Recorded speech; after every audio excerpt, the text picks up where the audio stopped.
नमस्कार साथियों, स्वागत है आपका हमारे यूट्यूब चैनल में। हम देख रहे हैं जो यूजीसी नेट के पाठ्यक्रम में जो इकाई 10 है, उसमें हम देख रहे हैं एक साहित्य की डायरी। इसका कुछ अंश जो है कल हमने देखा है और इसमें जो उपशीर्षक है, उपशीर्षकों में से जो एक तीसरा क्षण है उसमें हम देख रहे थे केशव और लेखक के जो संवाद है, वह दोनों उन दोनों के संवाद हम देख रहे थे। और इसके आगे का भाग आज इधर मैंने काफ़ी कविताएं लिख ली, ये शायद हो चुका था हमारा। यहाँ से देखते हैं। मैंने विश्वास दिलाने की ज़बरदस्त चेष्टा और कुचेष्टा करते हुए कहा, बात बिल्कुल ढंग से होगी। अभी यहाँ पर कुचेष्टा यानी जो विपरीत है, जो विरुद्ध है, यानी कहा जाए तो व्यंग्यात्मक भाषा। उसने कहा यानी केशव कहने लगा है, उसने कहा मतलब मैंने तुम्हें बताया था कि निज और पर, स्वपक्ष और वस्तु पक्ष दोनों जब एक हो जाते हैं तब तादात्म्य उत्पन्न होता है। यह केशव का कथन है और यह जो है परीक्षा में पूछे जाने योग्य यह कथन है। एक साहित्य की डायरी में यह उपर्युक्त संवाद किस अंश में है या किस उपशीर्षक में है, ऐसा यदि पूछे तो यह तीसरा क्षण जो उपशीर्षक 1 है उसमें से है। मैं फिर से पढ़ता हूँ। मैंने तुम्हें बताया था कि निज और पर, स्वपक्ष और वस्तु पक्ष दोनों जब एक हो जाते हैं तब तादात्म्य हो जाता है। उसके भावों की गंभीरता कुछ ऐसी थी, चेहरा उसने इतना सीरियस बना रखा था कि मुझे अपनी हंसी दाब देनी पड़ी। पहली बात तो यह है कि मुझे उसकी शब्दावली अच्छी नहीं लगी। यह तो मैं जानता हूँ कि सारे, अभी यहाँ पर जो इम्पोर्टेंट है वहीं पर मैं विश्लेषण करूँगा, अन्यथा मैं पढ़ते जाऊँगा। सारे दर्शन का मूल आधार सब्जेक्ट ऑब्जेक्ट और रिलेशनशिप की कल्पना है। स्वपक्ष और वस्तु पक्ष की परिकल्पनाएं और उन दो पक्षों के परस्पर संबंध की कल्पना के आधार पर ही दर्शन खड़ा होता है। अभी ऐसे जो संवाद है या ऐसे जो परिच्छेद है, यह जो हमारे परीक्षा में पूछे जाते हैं, जो कि वो गद्यांश आते हैं, गद्यांश में ऐसे संवाद पूछे जा सकते हैं, तो यह पूछा जाने योग्य ही है।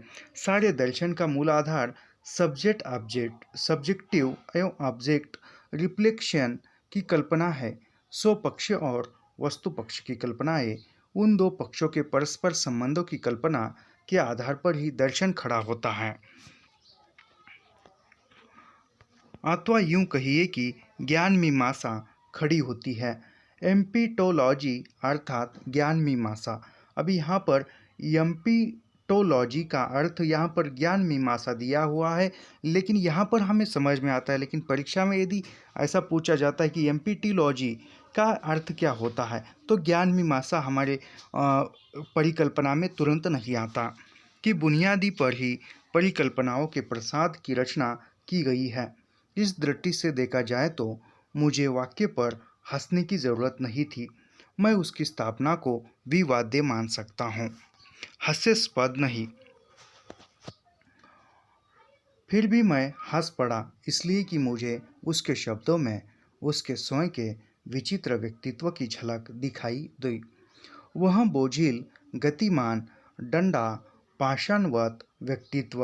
अभी यह लेखक ने वह बोझिल, गतिहीन, ठंडा, पाषाणवत व्यक्तित्व, यह जो शब्द है, यह मुक्तिबोध ने उनका मित्र केशव, इसके लिए यह शब्दों का उच्चारण किया है। यह बात याद रखिए, क्योंकि आजकल यह परीक्षा में बहुत सूक्ष्मता के साथ प्रश्न पूछे जा रहे हैं। उनकी भौहें कुछ आचंकित हुई। फीका पीला चेहरा चिंतित विस्मय से मेरी और वही ठंडी दृष्टि डालने लगा, मानो वह मेरे रुख का अध्ययन करना चाहता हो। यहाँ पर ये विश्लेषण बहुत सारा कर सकते हैं, लेकिन समय के अभाव में हम ज़्यादा विश्लेषण नहीं करेंगे। मैंने कहा, अभी लेखक कहते हैं, भाई मुझे तादात्म्य और तदाकारिता की बात समझ में नहीं आई। सच तो यह है कि मैं किसी वस्तु में तदाकार नहीं हो पाता। तदाकारिता की बात मैं खंडन नहीं करता, किंतु मैं उसको एक मान्यता के रूप में ग्रहण नहीं करना चाहता। फिर केशव कहता है कि क्यों तुम ग्रहण नहीं करना चाहते। फिर लेखक जवाब देते हैं, एक तो मैं वस्तु पक्ष का ठीक ठीक अर्थ नहीं समझता, यानी वस्तु पक्ष जो होता है उसका ठीक अर्थ नहीं समझते थे। हिंदी में मन से बाह्य वस्तु को ही वस्तु समझा जाता है, यानी हिंदी में या हिंदी साहित्य में या हिंदी भाषा में जो मन से बाह्य यानी जो भौतिक वस्तुएं होती है, चीज़ें होती है, उसको ही वस्तु समझा जाता है हिंदी में। ऐसा मेरा ख्याल है। मैं कहता हूँ कि मन का तत्व भी वस्तु हो सकता है, मन का तत्व भी वस्तु हो सकता है, यह लेखक कहता है। और अगर यह मान लिया जाए कि मन का तत्व भी एक वस्तु है, तो ऐसे तत्व के साथ तदाकारिता या तादम्य का कोई मतलब नहीं होता, क्योंकि वह तत्व मन का ही एक भाग होता है। हाँ, मैं इस मन के तत्व के साथ तटस्थता के रुख की कल्पना कर सकता हूँ, तदाकारिता की नहीं। मेरे शोर और शब्द की हल्की धीमी मेरे शोर और शब्द की हल्की धीमी गति से उसे विश्वास दिला कि मैं उसकी बात उड़ाने के लिए बात नहीं कर रहा, वरन उनकी बात समझने में महसूस होने वाली कठिनाई का बयान कर रहा हूँ। आखिर वह मेरा मित्र था, बुद्धिमान और कुशाग्र था। उसने मेरी ओर देखकर किंचित स्मित किया कि कहने लगा, तुम एक लेखक की हैसियत से बोल रहे हो, इसलिए ऐसा हो। यानी वह केशव कहता है लेखक से कि तुम एक लेखक के एक रचनाकार के, एक सृजनशील के अस्तित्व से तुम हैसियत से बात कर रहे हो, इसलिए तुम ऐसी बातें कर रहे हो, किंतु सभी लोग लेखक नहीं है। यहाँ से इम्पोर्टेंट कथन है, किंतु सभी लोग लेखक नहीं है। दर्शन है, पाठक है, श्रोता है, वे है, इसलिए तुम भी हो। यानी ये कोई कृतिकार, कोई लेखक यदि रचना लिखता है, उसके रचना के लिए कोई पाठक ही नहीं है, कोई श्रोता ही नहीं है, तो उसके लिखने का कुछ मतलब ही नहीं होगा, उसका लिखा हुआ सिर्फ लिखा हुआ रह जाएगा, यानी उसकी प्रसिद्धि नहीं मिलेगी। तो वह केशव बात करता है, तुम एक लेखक, किंतु सभी लोग लेखक नहीं है, यानी सब लोग लेखक नहीं है। लेखक कृति जो जब कोई लिखता है तो उसके लिए पाठक वर्ग भी होना चाहिए, तभी वह कृति मानी जाती है, अन्यथा वह ऐसे ही लिखान पड़ा रहता है। हो इसलिए है, वे तुम्हारे लिए नहीं है, तुम उसके संबंध से हो। पाठक या श्रोता तादाम्य या तन्मयता से बात शुरू करे तो मुझे आश्चर्य होना चाहिए।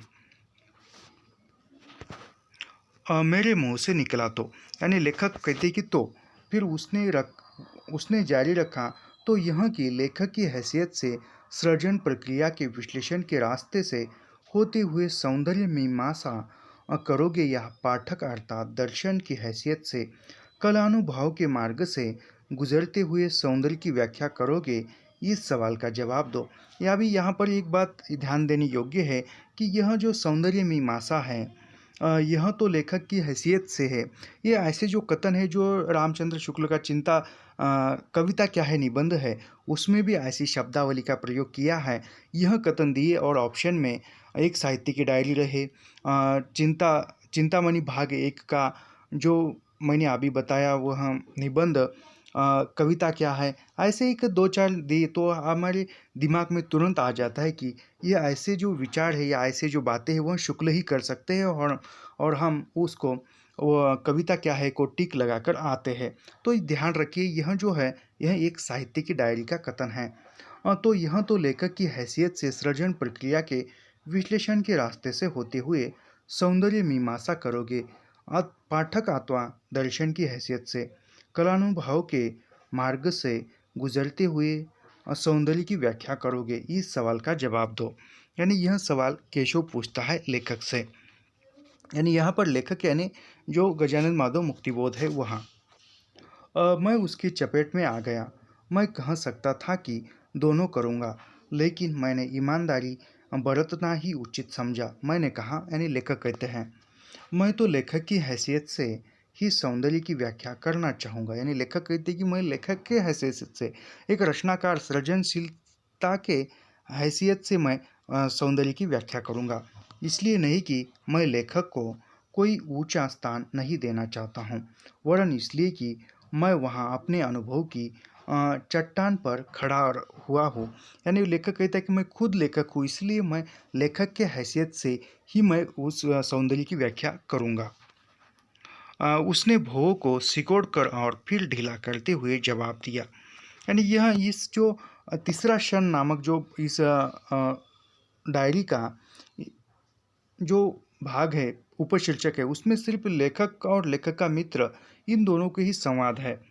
बहुत ठीक है, ठीक, लेकिन जो लोग लेखक नहीं है वे भी तो अपने अनुभव के दृढ़ आधार पर खड़े रहेंगे। यानी जो लेखक नहीं है, श्रोता है, पाठक है या सामान्य इंसान है, वह भी अपने विचारों के आधार पर, अपने बौद्धिक क्षमता के आधार पर वह भी प्रतिवाद में या अपनी जो भी बात है वह रखने में खड़ा रहेंगे, बुनियाद पर करेंगे। इसलिए उसके बारे में नाक भौं सिकोड़ने की ज़रूरत नहीं है। उन्हें नीचा देखना तो और भी गलत है। यानी जो सृजनशील है, लेखक है, केवल लेखक ही अपनी बात रखे तो पाठक वर्ग हो या जो जन सामान्य है वह भी बात रख सकता है, वह भी किसी बात पर या किसी वस्तु पर अपने विचार व्यक्त कर सकता है।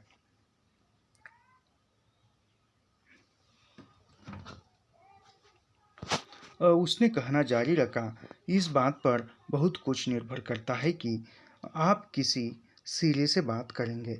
यदि पाठक श्रोता या दर्शक के सिरे से बात शुरू करे तो आपकी विचार यात्रा दूसरे ढंग की होगी।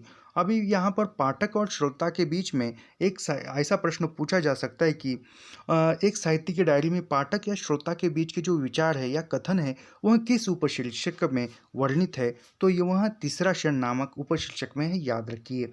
यदि लेखक के सिरे से सोचना शुरू करेंगे तो बात अलग प्रकार की होगी। दोनों सिरे से बात होनी सौंदर्य मीमांसा की है, किंतु यात्रा की भिन्नता के कारण अलग अलग रास्तों का प्रभाव विचारों पर भिन्न देगा। यानी जिस प्रकार की विचार श्रेणी है उस प्रकार वह अलग अलग प्रभाव उस पर पड़ सकता है, चाहे वो लेखक हो या पाठक हो। दो यात्राओं की परस्पर भिन्नता अनिवार्य रूप से परस्पर विरोधी ही है, यह सोचना निराधार है। भिन्नता पूरक भी हो सकता है, विरोधी भी। यानी भिन्नता पूरक भी हो सकती है, समांतर भी हो सकती है और विरोध भी हो सकती है।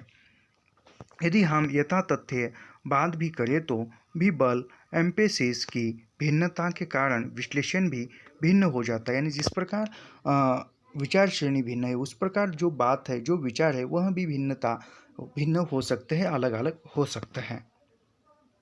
किंतु सबसे महत्वपूर्ण बात यह है कि प्रश्न जिस प्रकार उपस्थित किया जाता है, प्रश्न तो आपकी विचार यात्रा होगी। यानी प्रश्न जिस प्रकार उपस्थित किया जाता है वह प्रश्न आपकी विचार यात्रा होगी। यानी जिस प्रकार बौद्धिक क्षमता है, जिस प्रकार हमारी विचार क्षमता है, उसी प्रकार हम भी विचार व्यक्त करेंगे, हम ही अपना वक्तव्य दे सकते हैं।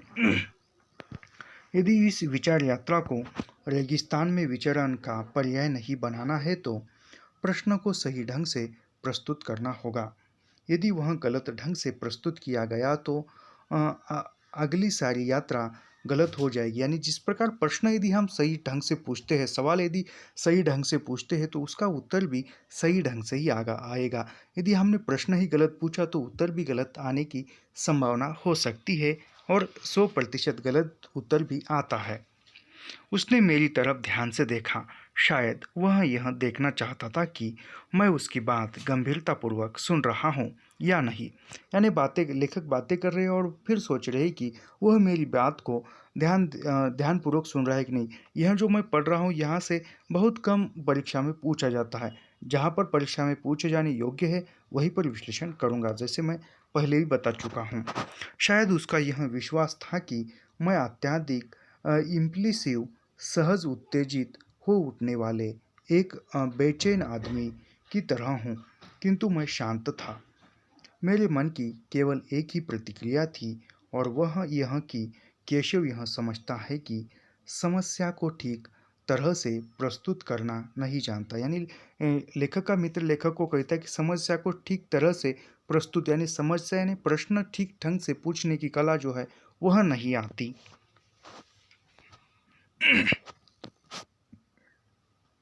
किंतु मैं शांत था। मेरे मन की केवल एक ही प्रतिक्रिया थी और वह यह कि केशव यह समझता था कि समस्या को ठीक तरह से प्रस्तुत करना नहीं जानता। असल में उसकी यह धारणा मुझे बहुत अप्रिय का मतलब बुरी लगी। मैं उसकी इस धारणा को बहुत पहले से जानता था वह कई बार उसे दोबारा दोहरा चुका था। असल में यह बौद्धिक क्षेत्र में अपने को मुझसे उच्चतर समझता था।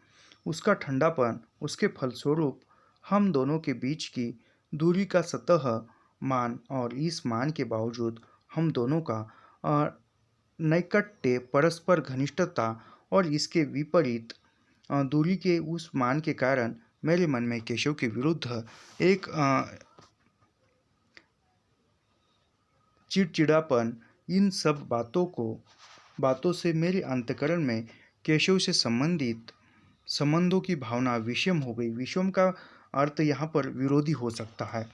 सूत्र उलझ गए। मैं केशव को तो न पूर्णतः स्वीकृत कर सकता था, न अपनी जिंदगी से हटा सकता था। यानी एक पहले घनिष्ठता के साथ दोनों मित्र थे, अब ऐसी अवस्था आ गई कि लेखक जो है केशव को दूर भी नहीं कर सकता और उसके विचार में खुद सहमत भी नहीं हो सकता। तो कहा जाए तो कहते हैं कि जैसे क्लोज फ्रेंड, उस प्रकार के इस प्रकार की मेरी स्थिति थी।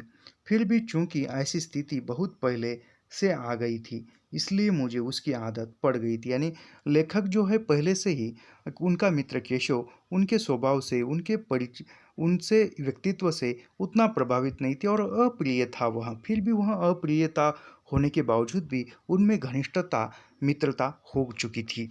किंतु इस अभ्यंतरता के बावजूद कई बार मेरा विक्षोभ फूट पड़ता और तब केशव की आंखों में एक चालाक रोशनी दिखाई देती और मुझे संदेह होता कि वह मेरी तरफ देखकर मुस्कुराता हुआ कोई गहरी चोट कर रहा है।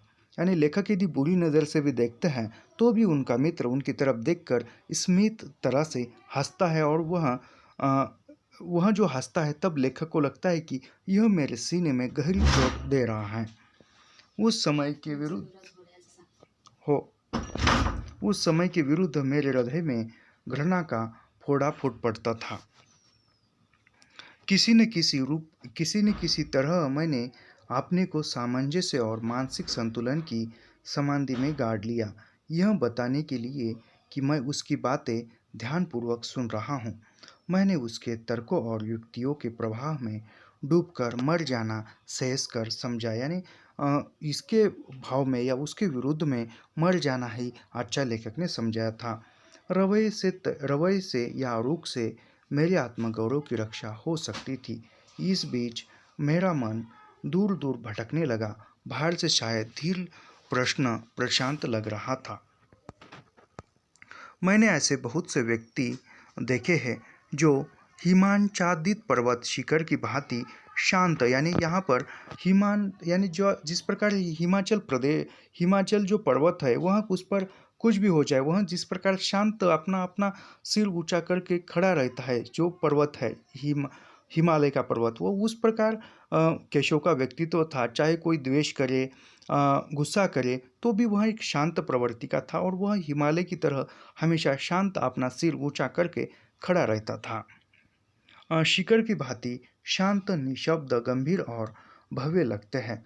यानी यहाँ पर एक साहित्य की डायरी में हिमाच्छादित पर्वत शिखर, यह शब्द प्रयोग किसके लिए किया है? तो यह शब्द प्रयोग केशव के लिए लेखक ने किया है। याद रखिए। इस बात का गहरा संदेह होने लगा है कि असल में ऐसे लोगों का सिर खाली होता है। उसकी बाहरी शक्ति और गंभीरता भीतर के खालीपन को ढांकने की खोल है। मुझे ही देखिए न, मैं कैसी समाधि लगाकर उसके शब्द नहीं केवल नाद सुन रहा हूँ। किंतु मेरा मन बाहर उड़ा जा रहा है। उसे झरोके से कभी कभी हवा के झोंके भीतर चले आए, उस प्रकार उसके कुछ वाक्य मेरे भीतर घुस आते हैं। बाहर उसका नाद प्रवाह जारी है, जैसे कोई प्राकृतिक प्रवाह बह रहा हो। मैं केवल कुछ लहरों को ही चिन्ह पाया हूँ। ऐसा हूँ मैं, तब क्यों न मैं अपने से ही विरक्त हो उठा और मैं जबरदस्ती की इस ध्यान समाधि में लीन होकर खुद ही खुद शुद्ध हो उठता हूँ। ऐसी शुद्ध अवस्था में मैं सहसा उत्तेजित होकर उसे कहता हूँ। अभी यहाँ पर इम्पोर्टेंट महत्वपूर्ण कथन आया है, ज़रा चाय ले आओ, 2 मिनट में आता हूँ। यह कहकर मैं घर के भीतर गायब हो गया और 15-20 मिनट बाद हाथ में चाय की ट्रे लेकर वापस आया। तब मुझे सहसा सुनाई दिया, विभिन्न व्यक्तियों के लिए सृजन प्रक्रिया भिन्न भिन्न है।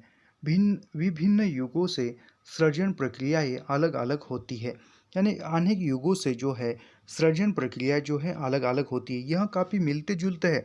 कविता क्या है से कथन और यहाँ के कथन एक साथ एक तरह देखा जाए तो मिलते जुलते हैं। तो यह संभ्रम उत्पन्न करने वाले हैं। परीक्षा में विकल्प दिया, एक साहित्य की डायरी और एक कविता क्या है, तो हम कविता क्या ही इसको ही टिक लगा कर आ जाएंगे। क्योंकि कैसा है, क्योंकि हमारे ज़्यादा प्रचल में या ज़्यादा जोर जो हम देते हैं वह कविता क्या है निबंध पर देते हैं। और यह जो है यहाँ का कथन और वहाँ के कथन काफ़ी मिलते जुलते हैं।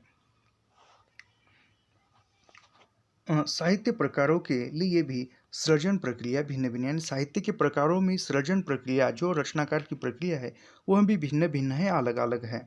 मैंने चाय की ट्रे टेबल पर रखी और हल्के से गंभीरतापूर्वक कहा, मुझे इस बात पर सोचने के लिए अवकाश दो, समय दो। क्या ख्याल है? तुम्हारी बात बहुत महत्वपूर्ण है इसलिए। उसने अपनी रजामंदी जाहिर की। मेरे दिल से एक वजन उठ गया। मैं छुटकारा पा गया। मैं थोड़ा सा खुश भी हुआ। अ, उसने मेरी तरफ देखकर सिर्फ इतना ही कहा, मैं चाहता हूँ कि साहित्य संबंधी धारणाएं वास्तविक साहित्य में विश्लेषण के आधार पर बताई जाए। यानी यहाँ पर यह इम्पोर्टेंट केशव के कथन जो है काफ़ी इम्पोर्टेंट लग रहे हैं कि ये केशव का ही कथन है, मैं चाहता हूँ कि साहित्य संबंधी धारणाएं वास्तविक साहित्य में विश्लेषण के आधार पर बताई जाए। मेरे ख्याल से यह कथन पिछले परीक्षा में पूछा गया हुआ कथन है। वैसे कहा जाए तो यहाँ के उपशीर्षकों से हर साल एक प्रश्न आता ही आता है। जिस प्रकार विज्ञान विज्ञान में इंडक्शन से इंडक्शन पर आया जाता है, तथ्यों के संग्रह से उसके विश्लेषण द्वारा उनके सामायिकरण से अनुमान और निष्कर्ष निकाले जाते हैं, उसी प्रकार साहित्य में इंडक्शन से डिडक्शन पर क्यों न आया जाए।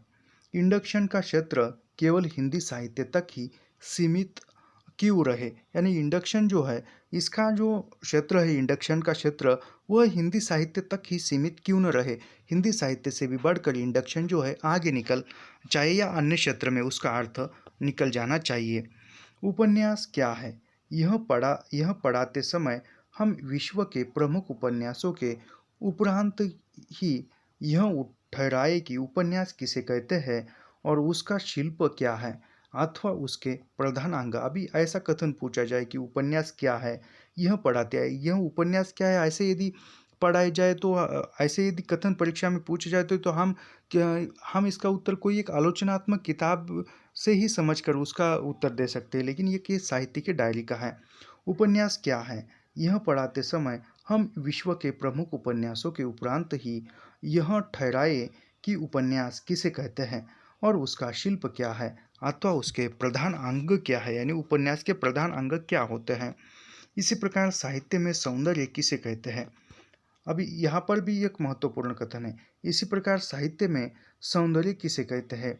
इसी प्रश्न के उपापोह का क्षेत्र केवल हिंदी की आत्मपरक कविता और हिंदी साहित्य तक सीमित न रखे।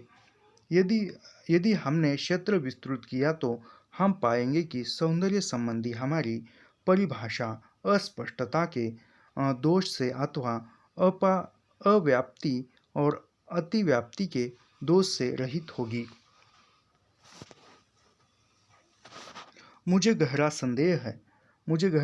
यह लेखक का ही कथन है। मुझे गहरा संदेह है कि आजकल की सौंदर्य परिभाषा यदि उसे व्याख्या कहे तो केवल कविता और वह भी आत्मपरक कविता की विशेषताओं के आधार पर बनाई जा रही है। सौंदर्य संबंधी इन धारणाओं का प्रकट या अप्रत्यक्ष उद्देश्य आज की काव्य दृष्टि का डिफेंस है, किंतु ये व्याख्याएं कुछ इस प्रकार से, कुछ इस ठाट से और शान से बताई जा सकती है।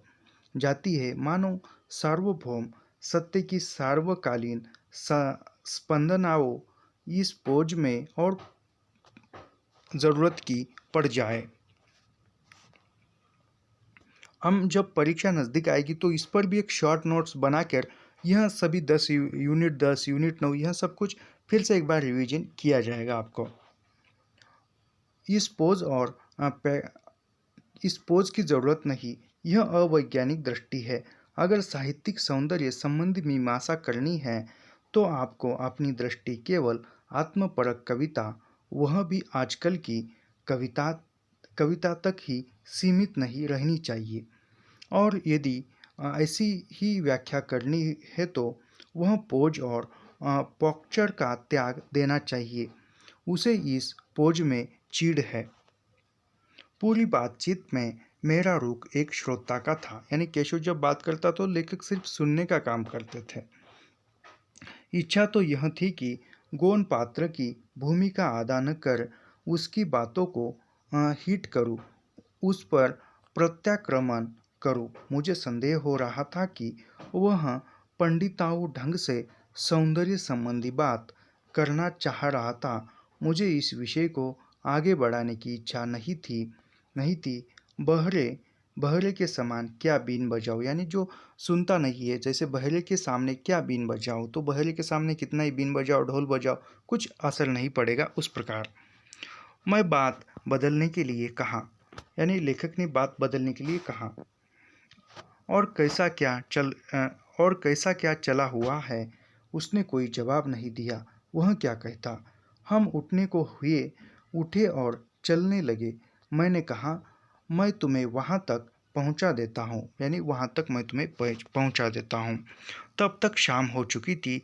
मेरे घर के सामने सफ़ेद चंपा के, यानी सफ़ेद जो चंपा का फूल शाम के समय में खिलता है, सफ़ेद चंपा के फूल उज्ज्वल दीपों से खिले हुए थे। वातावरण में घास की वन्य गंध फैल रही थी। शाम अपना सांवला प्यारा भरा आंचल पसार रही थी, यानी शाम का समय। बीच ही में हमारे विस्तृत अहाते के भीतर एक मंदिर पड़ता था। उसने कहा, आओ थोड़ी देर बैठ ले, यानी यह दोनों मित्र, जो लेखक और केशव जो दोनों मित्र है, वह घुमकड़ प्रवृत्ति के ही थे। वह हमेशा घूमते ही थे और घूमते घूमते ही यह संवाद चलता था। कभी बैठते थे, बातें करते थे। मेरे भीतर वातावरण की मस्ती छाने लगी। वृक्ष के रोम पुलकित हो उठे थे। आंखों में किरणों की सुनहली धारा सी बहने लगी। बाहुओं की और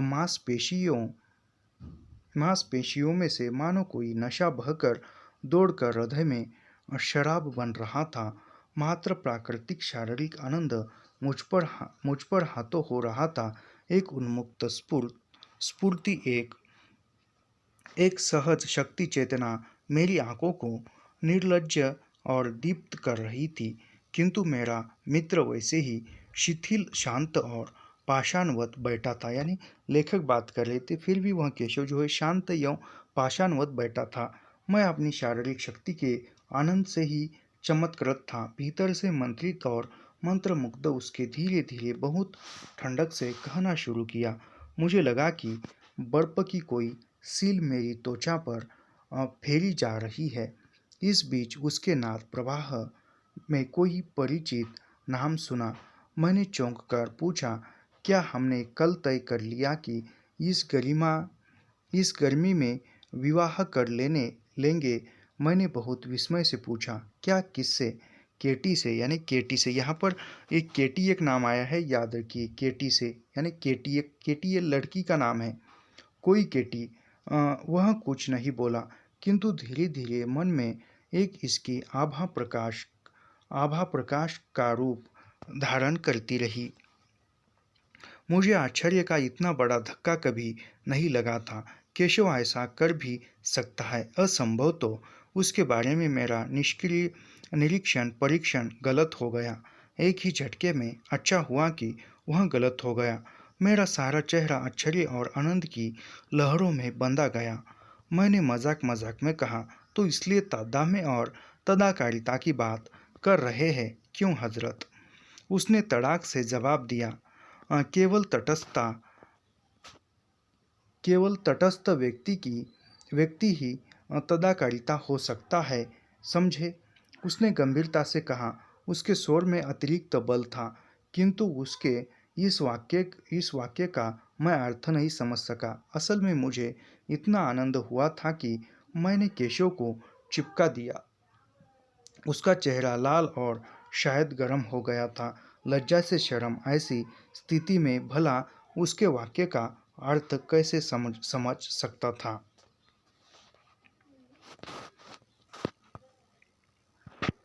समय गुजरता गया। उसने अपनी जिंदगी में विशेष सफलता नहीं मिली। मारो खाओ हाथ मत आओ कि इस जमाने में उस जैसे आदमी की क्या चलती। समय ने हम दोनों के चेहरे पर सूखेपन और अना अनाशा की खाली को पोत लिया। दुनिया की आंखों से दूर अकेलेपन के अंधेरे में हम दोनों अलग अलग पृथ्वी के दोनों छोरों की सांस ले रहे थे। तो आज की वीडियो में हम यहाँ पर रुकेंगे और इसके आगे का भाग कल देखेंगे। तो ऐसे ही अध्ययन करने के लिए हमारे चैनल को सब्सक्राइब कीजिए, लाइक कीजिए और शेयर करना मत भूलिए। मिलते हैं नेक्स्ट वीडियो में। धन्यवाद।